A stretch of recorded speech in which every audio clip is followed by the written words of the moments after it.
الحمدللہ رب العالمین والصلاة والسلام علی سید الانبیاء والمرسلین وعلی آلہ الطیبین الطاہرین واصحابہ الراشدین المہدیین اما بعد فاعوذ باللہ من الشیطان الرجیم بسم اللہ الرحمن الرحیم وما ارسلناک الا رحمۃ للعالمین صدق اللہ مولانا العظیم ان اللہ وملائکتہ یصلون علی النبی یا ایہا الذین آمنوا صلوا علیہ وسلموا تسلیما الصلاة والسلام علیکہ یا رسول اللہ وعلی آلکہ واصحابکہ یا حبیب اللہ۔ جب آیت درود پڑھی جائے تو درود و سلام پڑھنا ضروری ہو جاتا ہے۔ محبت کے ساتھ درود و سلام پڑھیں۔ الصلاة والسلام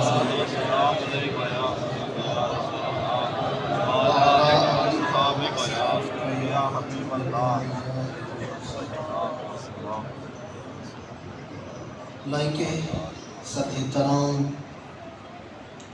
ذوی احتشام حضرات علماء کرام، برادران اسلام، حاضرین و سامعین،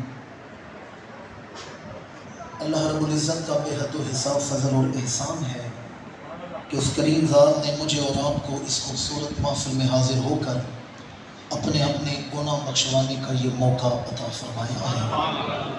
میں اور آپ انتہائی خوش نصیب ہیں جو اپنی زندگی کی ایک تاریک رات کو ذکر رسول سے روشن اور منور کر کے بیٹھے ہوئے ہیں۔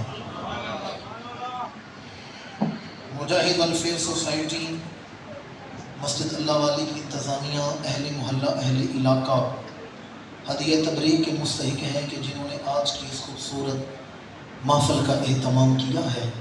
میں یہ سمجھتا ہوں کہ ہمارے میزبان دوستوں نے آج حضور کی محفل ہی نہیں سجائی بلکہ اپنا مقدر بھی سجا لیا۔ یاد رکھیں، ایک ہے محفل کا ظاہر اور ایک ہے محفل کا باطن۔ ظاہر کیا ہے؟ خوشامد کرنے والے پر کروڑ دفعہ لعنت ہے۔ میں جب مسجد میں آیا ہوں، یہاں بیٹھا ہوں، بھائی دل نواز پڑھ رہے تھے، بلال خان بھائی نے پڑھا ہے، میں حیران ہو رہا تھا جیلہ میں بھی ایسی محفلیں ہو رہی ہیں، گلاب کے پھول کی طرح کھلے ہوئے بیٹھے ہیں، ایسے گلاب کے پھول کی پنکھڑیاں کھلی ہوتی ہیں نا، کھلے ہوئے آپ کے چہرے نظر آ رہے ہیں۔ اللہ کریم آپ کے جذبات محبت سے بڑھ کے آپ کو اجر عظیم عطا فرمائے۔ ایک ہے محفل کا ظاہر، ایک ہے محفل کا باطن۔ ظاہر کیا ہے کہ یہاں علماء اور قابل ذکر شخصیات یہاں موجود ہیں، میں سب کے نام تو نہیں جانتا ورنہ یہ نام بولنا میرے لیے بڑا باعث افتخار ہے، اور نعت خوان حضرات، نقیب محفل دوست اپنے ارمغان عقیدت کو دل کی تشریح پر رکھ کے دہلیز رسول پر پیش کر رہے ہیں۔ یہ تو ہے محفل کا ظاہر، ایک ہے محفل کا باطن، اور وہ باطن کیا ہے کہ نگاہ مصطفیٰ اٹھی ہوئی ہے اور لوگوں کے دلوں کو دھویا جا رہا ہے۔ اعلیٰ حضرت فرماتے ہیں جس طرف اٹھ گئی دم میں دم آ گیا، اس نگاہ عنایت پہ سلام پیش کرنے میں بخل سے کام نہ لیں، اس نگاہ عنایت پہ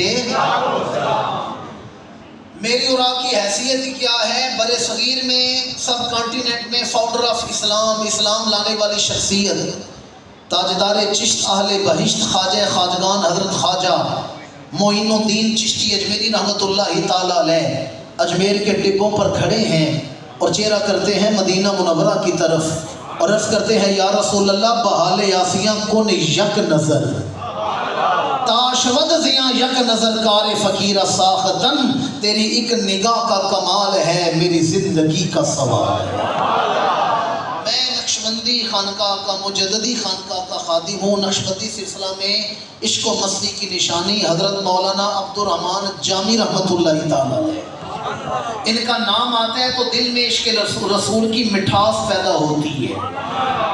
مولانا جامی رحمت اللہ تعالیٰ علیہ عرض کرتے ہیں یا رسول اللہ کاش سگت کوئے تورا نام جامی بودے، کہ بر زبانت آمد گاہے گاہے. یا رسول اللہ کاش آپ کی گلی کے کسی سگ کا کسی کتے کا نام جامی ہوتا، اسی بہانے آپ کے ہونٹوں پر میرا نام تو آ جاتا. اور چاچڑے کی سرزمین کوٹ مٹھن کے تاجدار نے تو یہ لکھ کر قلم ہی توڑ دیا، ہک واری لنگ ہاتھوں ساڑی جاتے داریاں کرے ساں سکاں لہا کے. آپ کو پتہ ہے داریاں کرنے کا مطلب کیا ہے؟ خدمت کرنا. کیا مطلب ہے؟ بولتے نہیں خدمت کرنا، خدمت داری. ہک واری لنگ ہاتھوں ساڑی جاتے داریاں کرے ساں سکاں لہا کے. پھول پان مصری الائچی منگے ساں اتر گلاباں تھی مل مل دہیساں کول بہیساں دلہا بنا کے. بس ہک واری لنگ ہاتھوں ساڑی جاتے. شملے دیاں سوٹیاں تے جے پور دے چیرے لکھ لال نیلم تے بکھراج ہیرے. انجتا غریباں پر دل تا امیرے، انجتا غریباں پر دل تا امیرے. جو کچھ دیساں دیساں رجا کے بس ہک واری لنگ ہاتھوں ساڑی جاتے. نعرہ تکبیر، نعرہ رسالت، نعرہ تحقیق، نعرہ حیدری. میرے پاس نہ وہ خطابت نہیں، ورنہ خواجہ غلام فرید کے لفظوں کا درد میں آپ کے دلوں تک اتار سکتا. سمجھ سکتے ہیں تو ضرور سمجھیے گا. اور قلم ہے خواجہ غلام فرید درد و افسوس کے بادشاہ کا. حضرت خواجہ غلام فرید فرماتے ہیں سہ سسیاں قربان او دے تھی، سہ سسیاں قربان او دے تھی تے کی خان پنن او دے بردے. اگلا جملہ ذرا مصرع ذرا توجہ سے سننے. سہ سسیاں قربان او دے تھی تے کی خان پنن او دے بردے کئی رانجے چھڑ اپنیاں. نعرہ رسالت، نعرہ تحقیق، نعرہ حیدری. میرے پاس نہ وہ خطابت نہیں، ورنہ خواجہ غلام فرید کے لفظوں کا درد میں آپ کے دلوں تک اتار سکتا. سمجھ سکتے ہیں تو ضرور سمجھیے گا. اور قلم ہے خواجہ غلام فرید درد و افسوس کے بادشاہ کا. حضرت خواجہ غلام فرید فرماتے ہیں سہ سسیاں قربان او دے تھی، سہ سسیاں قربان او دے تھی تے کی خان پنن او دے بردے. اگلا جملہ ذرا مصرع ذرا توجہ سے سننے. سہ سسیاں قربان او دے تھی تے کی خان پنن او دے بردے کئی رانجے چھڑ اپنیاں ہیراں او دے دردہ پانی پر دے. کئی رانجے چھڑ اپنیاں ہیراں او دے دردہ پانی پر دے.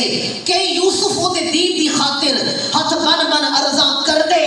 غلام فریدہ رب یار ملاوے او دے بردیاں دے اسی بردے. اسی کا اردو میں ترجمہ ہے میں غلام مصطفیٰ ہوں یہ میری پہچان ہے، میں غلام مصطفیٰ ہوں یہ میری. جے تو مل پویں تا میں لکھ دی ہاں، جے تو نہ ملے تا میں ککھ دی ہاں. دل وچ اڈیکاں رکھ دی ہاں کدے رہنو مانی دی سار وے. میں دعا کروں اللہ کریم آج کی حاضری کا صدقہ آپ کو مدینہ منورہ کی بادب حاضری عطا فرمائے. آپ کو پتہ ہے اعلان تو کوئی دو خوش نصیبوں کا ہی ہونا ہے، ایسا ہی ہے نا؟ اعلان تو کوئی دو خوش نصیبوں کا ہی ہونا ہے، اور انتظار کا مزہ تو سارے لے رہے ہیں. کیا خیال ہے؟ انتظار کی لذت میں تو سارے بیٹھے ہوئے ہیں، انتظار کا مزہ تو سارے لے رہے ہیں. جانا تو دو خوش نصیبوں نے ہے، اور وہ جو تڑپ ہے نا وہ تانگ ہے وہ سب کی لگی ہوئی ہے. کیا پتہ کس گنہگار کو حضور طلب فرما لے، کیا پتہ کسے یاد کر لیا جائے. اس لیے اللہ کریم آج کی محفل کی حاضری کا صدقہ جتنے یہاں موجود ہیں، پردے میں بہنیں بیٹیاں جو بھی، اللہ کریم سب کو بادب بار بار شہر کرم کی حاضری عطا فرمائے. آمین تو سارے کہیں. امام الانبیاء کی بارگاہ میں جائے نا سلام پیش کرنے کے لیے، تو حضور کی جو سنہری جالیاں ہیں ان میں ستون ہیں جنہیں ہم پلر کہتے ہیں. ان ستونوں پر کچھ شعر لکھے ہوئے ہیں. یہی میری تمہید ہے، اسی سے میں نے گفتگو کا آغاز کرنا ہے. آپ کی تھوڑی نہیں بہت ساری توجہ کا طالب ہوں. یہ شعر لکھوائے کس نے تھے یا کہے کس نے تھے؟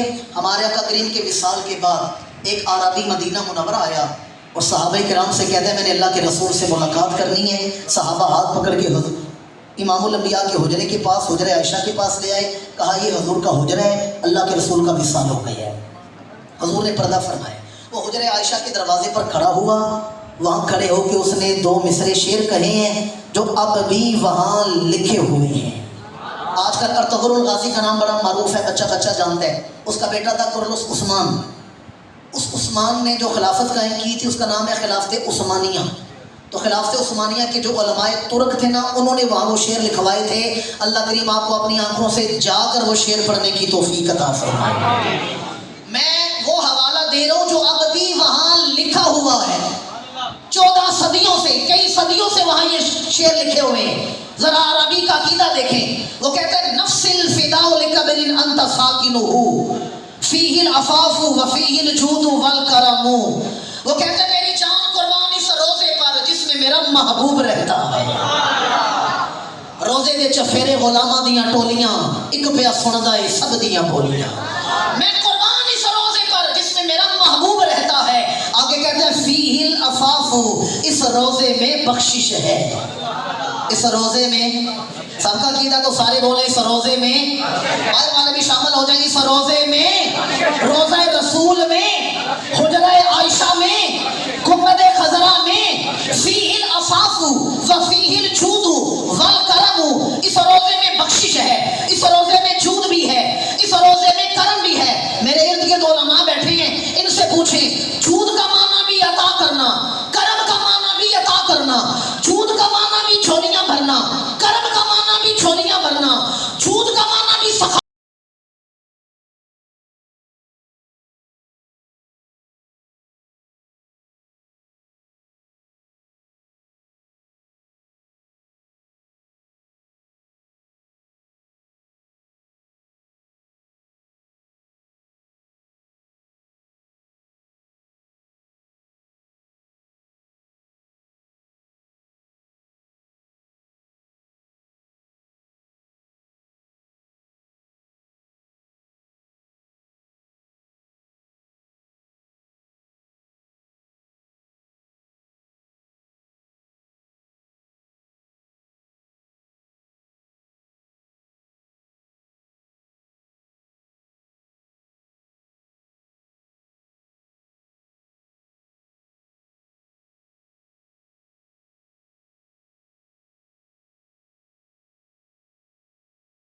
باہر آئے.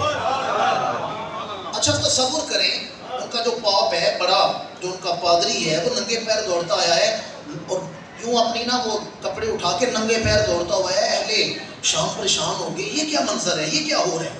اور آ کر پتہ کیا کر رہے ہیں، ہر مکی آدمی کا چہرہ غور سے دیکھ رہے ہیں.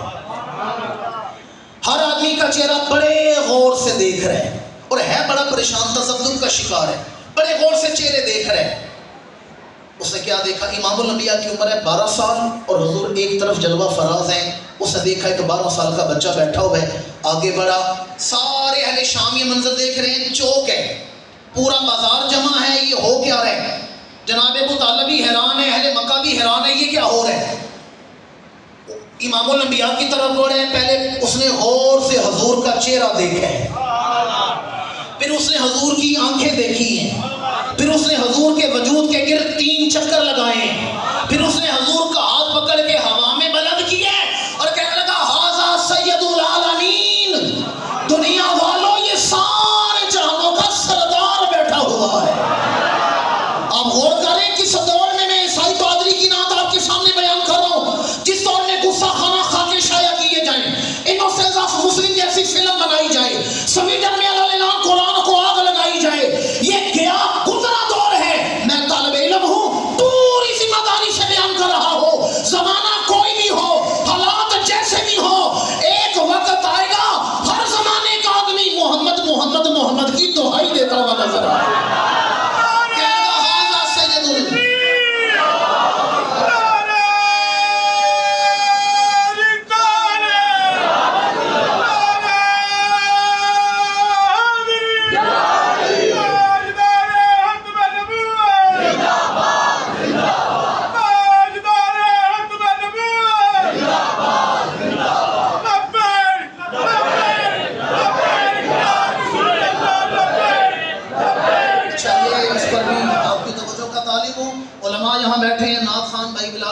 تعارف یہ ہر وقت نعت کی خدمت.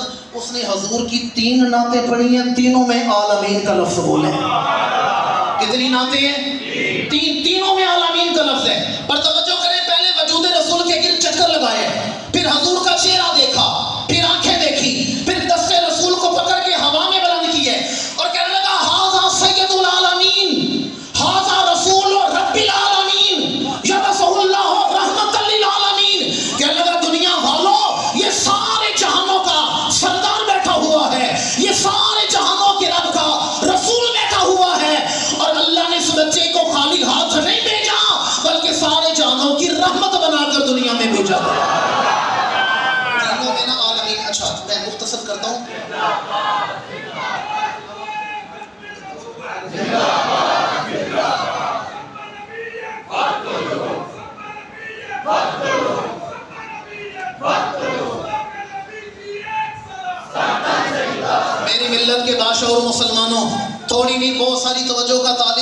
اس نے 3 نعتیں پڑھی ہیں. مکے والوں نے کہا ہم نہیں مانتے. ما علم، کس کی دلیل کیا ہے؟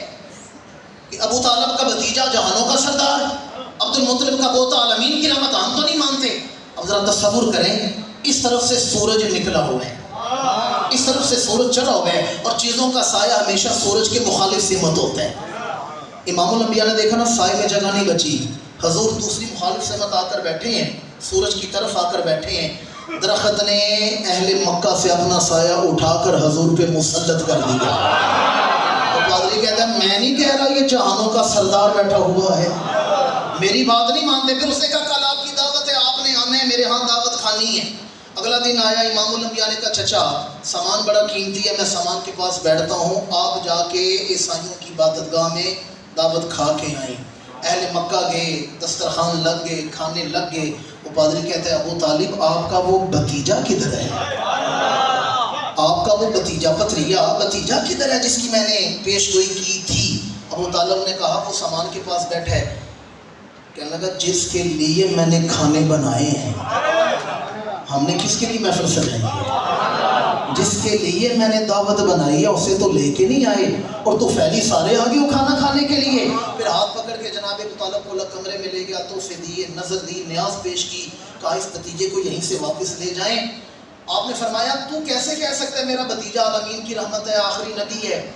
اس نے کہا جب آپ کا قافلہ مکے و شام میں داخل ہو رہا تھا میں نے چشم تصور میں دیکھا ہے، میں عبادت میں تھا، میں نے عالم کشف میں دیکھا ہے ہر درخت ہر پتھر الا خر ساجدہ اس بچے کو سجدہ کر رہا تھا.